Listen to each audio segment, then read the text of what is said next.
siècle. Avec Sofinco, baissez votre consommation d'énergie en lançant vos travaux d'éco-rénovation. Sofinco présente Sud Radio, parlons éco-rénovation. Avec vous, Grégoire Darico.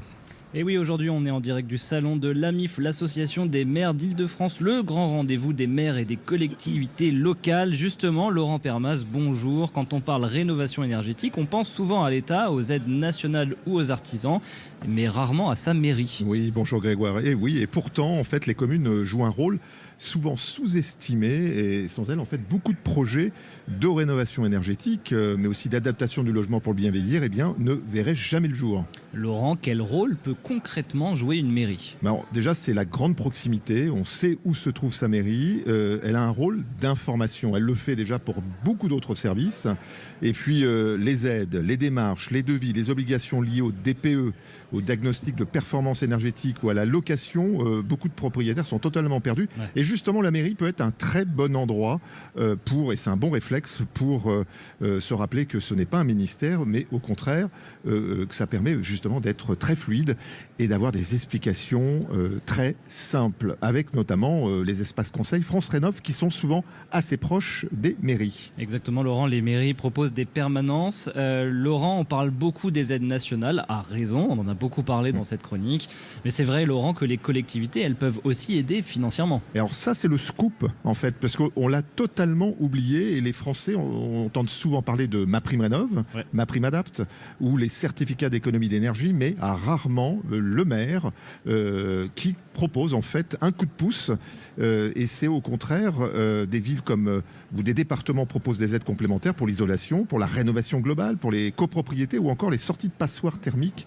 Donc vous voyez, c'est très concret. Si on prend un exemple, un ménage mobilise une aide nationale, MaPrimeRénov', pour isoler sa maison, mais bénéficie en plus d'une aide locale de quelques centaines ou milliers d'euros. Il faut questionner sa mairie à chaque fois avant de commencer les travaux. Exactement, ça peut faire basculer la décision de réaliser les travaux. Et puis Laurent, les communes, elles rénovent également leurs propres bâtiments. On oublie ça aussi. Et oui, nous sommes tous allés à l'école communale, donc en fait, ou en tout cas au gymnase.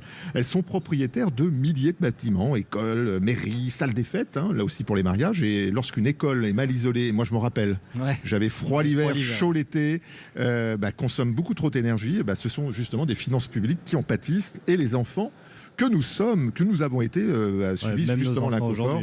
Voilà, les communes investissent donc dans l'isolation, le remplacement des chaudières et puis l'installation de panneaux solaires. On en voit de plus en plus. C'est un effet d'entraînement auprès des habitants qui se disent tiens, c'est une bonne pratique.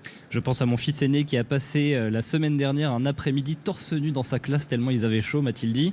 Bon, Laurent, on a parfois l'impression que la transition énergétique se décide à Paris, mais... Et non, en fait, même si on a le plan d'électrification, on s'aperçoit qu'il est ensuite travaillé, relayé par les préfets, par les communes, et les collectivités justement travaillent sur les réseaux de chaleur, l'éclairage public, les bâtiments publics, l'accompagnement des habitants, bien évidemment, et la lutte contre la précarité énergétique.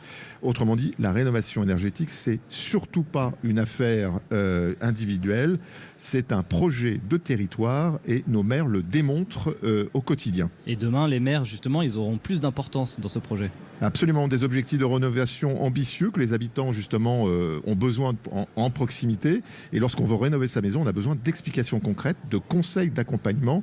Et les collectivités sont les mieux placées pour vous justement l'apporter, ce conseil. Allez Laurent, pour conclure, si on devait retenir une chose depuis ce salon de l'Association des maires d'Île-de-France. Eh bien, que la rénovation énergétique, ça ne se joue pas au niveau national, ça se fait avec tout simplement les coups de pouce des communes, avec les espaces conseils France Rénov', et vraiment, allez pousser la porte de votre mairie et poser ces questions. Est-ce que vous avez des aides pour la rénovation énergétique ou l'adaptation de mon logement pour le bien vieillir ? Merci Laurent Permas et merci au salon de l'AMIF, l'Association des maires d'Île-de-France, de nous accueillir aujourd'hui. Comme quoi, derrière la rénovation énergétique de nos logements, il y a aussi tout un travail mené par nos communes et nos élus locaux.